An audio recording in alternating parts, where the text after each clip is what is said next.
ये कहानी एक आइलैंड को दिखाते हुए शुरू होती है। रात का वक्त था। वहाँ पर कुछ मछुआरे थे जो अपनी कश्ती में मछलियाँ पकड़ रहे थे। तभी वो आसमान से गिरते मीटरॉइड्स यानी टूटते हुए तारे को देखते हैं जो आकर समंदर में गिरा था। ये अब उस जगह पर जाते हैं। कश्ती के कैप्टन को ये लग रहा था कि शायद ये किसी तरह का कोई सिग्नल है, कोई शिप खतरे में है, किसी ने फ्लेयर गन चलाई है, कोई मदद के लिए बुला रहा है। जब कैप्टन का साथी उस जगह को देखने जाता है तो कोई चीज पानी से निकलकर उसे अपनी तरफ खींच लेती है। जब कैप्टन देखने आता है तो वहाँ पर उसे कुछ भी नहीं नजर आता सिवाय अपने साथी के खून के। इससे पहले वो कुछ करता उसे भी कोई चीज पानी में खींच लेती है। अंदर बैठे कैप्टन के बेटे को गड़बड़ लगती है। अब जब वो बाहर कुल्हाड़ी लेकर देखने जाता है तो किसी चीज ने उस पर भी हमला कर दिया था। यहीं पर सीन कट होता है। इसके बाद की कहानी एक और छोटे आइलैंड और वहाँ पर रहने वाले लोगों पर जाती है। हम एक पुलिस ऑफिसर को देखते हैं जिसका नाम ओशे था। वो हर वक्त नशे में रहा करता था। आज के दिन वो नई ऑफिसर को लेने जाता है। उसका नाम लीसा था। लीसा का इस आइलैंड पर कुछ दिन के लिए ट्रांसफर हुआ था। उसकी आदत काफी हंसी मजाक की थी, पर ओशे रास्ते में उसे कोई बात नहीं करता। जब ये दोनों पुलिस स्टेशन पहुंच जाते हैं जहाँ पर लीसा की मुलाकात अपने हेड से होती है, वो लीसा को वेलकम कहते हैं। हेड कहते हैं कि कुछ दिन के लिए मैं काम के सिलसिले में बाहर जा रहा हूँ, इसलिए मुझे अपनी जगह एक पुलिस ऑफिसर की जरूरत थी, तो मुझे लगता है तुम काम अच्छे से संभाल लोगी। जाते हुए ओशे अपने हेड से कहता है क्या जरूरत थी नई ऑफिसर की, मैं था ना, मैं सब संभाल लेता। पर उसके हेड को उस पर जरा भी भरोसा नहीं था क्योंकि हर वक्त ओशे नशे में जो रहा करता था। इस आइलैंड की बंदरगाह पर दो मछुआरे दिखाए जाते हैं जो मछलियां पकड़ रहे थे। तभी उनमें से एक आदमी समंदर से अजीब सा क्रिएचर पकड़ता है। जब उसका दूसरा साथी उसे देखने की कोशिश करता है तो वो क्रिएचर उस पर पानी की तरह लिक्विड फेंकता है, पर वो लिक्विड किसी किस्म का जहरीला नहीं था। अब उस आदमी को ऐसा लग रहा था कि जैसे उसने कोई अजीब सा जानवर पकड़ा है जिसके उसे बहुत से पैसे मिल सकते हैं। इसीलिए वो आदमी उसे अपने साथ घर ले आया था, लाकर अपनी बाथटब में डाल देता है ताकि वो पानी में जिंदा रह सके।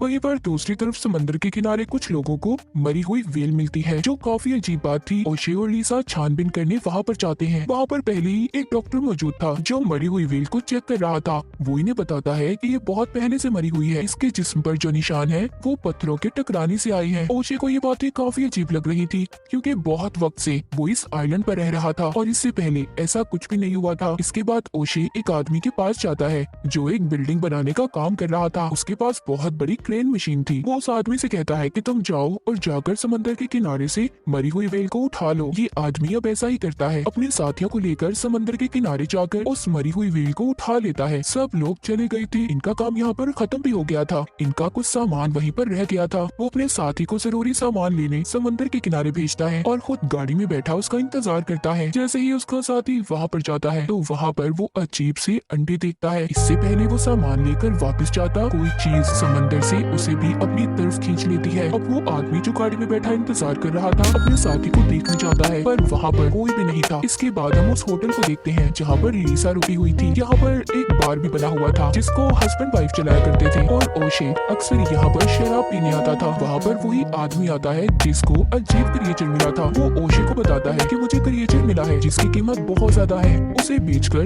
मैं बहुत से पैसे कमाऊंगा। पर ओशे को उसकी बात पर यकीन नहीं होता। वो सोचता है कि ये नशे में है, ऐसे ही बोली जा रहा होगा, मजाक कर रहा है मेरे साथ, क्योंकि ओशे खुद नशे में था। उसी रात हम एक और आदमी को देखते हैं जो उसी आदमी का साथी था जिसने क्रिएचर को पकड़ा था। वो अपने घर पर था, तभी उसके घर पर कोई आता है। अब जब ये दरवाजा खोलने जाता है तो एक आदमी को देखता है। ऐसा लग रहा था कि जैसे वो किसी चीज से लटका हुआ हो। उसके दोनों हाथ ऊपर थे। जब ये थोड़ा सा आगे जाकर देखता है तो कोई चीज उसे भी आसमान में खींच लेती है। उस आदमी की बीवी भी वहाँ पर थी जो ये सब कुछ देखकर बहुत घबरा गई थी। वो जल्दी से अपने घर का दरवाजा बंद करती है।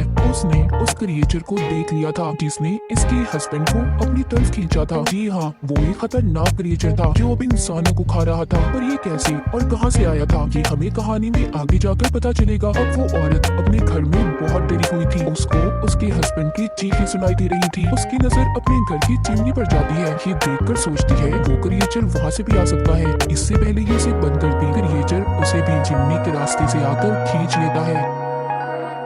उधर वही आदमी जिसको क्रिएचर मिला था वो अपनी बाथटब में जाकर देखता है तो वहाँ से वो क्रिएचर गायब था। उधर सिर्फ उसका एक अंडा पड़ा था। ये जब चेक करने बाहर आता है तो कमरे में अजीब सा लिक्विड देखता है। वो क्रिएचर दीवार से चिपका हुआ था जिसके बड़े बड़े टेंटिकल्स थे जो दिखने में बिल्कुल ऑक्टोपस की तरह लग रहा था। क्रिएचर उस आदमी पर हमला करता है मगर वो उसको अपने पास से हटा देता है और मार भी देता है। सुबह को हमें दिखाया जाता है लीसा बार में काम करने वाली लेडी से ओशे के बारे में पूछती है क्योंकि वो अब ओशे को पसंद करने लगी थी। वो पता करना चाहती थी कि उसकी वाइफ है या नहीं, पर वो लेडी उसको बताती है कि उसकी वाइफ नहीं है, वो बिल्कुल अकेला रहता है। तभी थोड़ी देर बाद कोई आदमी ओशे और लिसा को कॉल करके बुलाता है, जिसको क्रिएचर मिला था। वो आदमी उसे मारकर लैब में लाया था। टेस्ट करने पर डॉक्टर कहता है कि आज तक मैंने ऐसी अजीब चीज नहीं देखी, ये काफी खतरनाक लगता है। वो क्रिएचर को ग्रैबर का नाम देता है। वो डॉक्टर उन्हें दिखाता है कि इस ग्रैबर की बहुत लंबी जुबान है, ये क्रिएचर सिर्फ पानी और खून पीता है। वो इनको इसका अंडा भी दिखाता है। ये सब कुछ जानने के बाद उसे को अब व्हील वाला हादसा और क्रिएचर वाली बात दोनों मिलती नजर आ रही थी। ये जल्दी से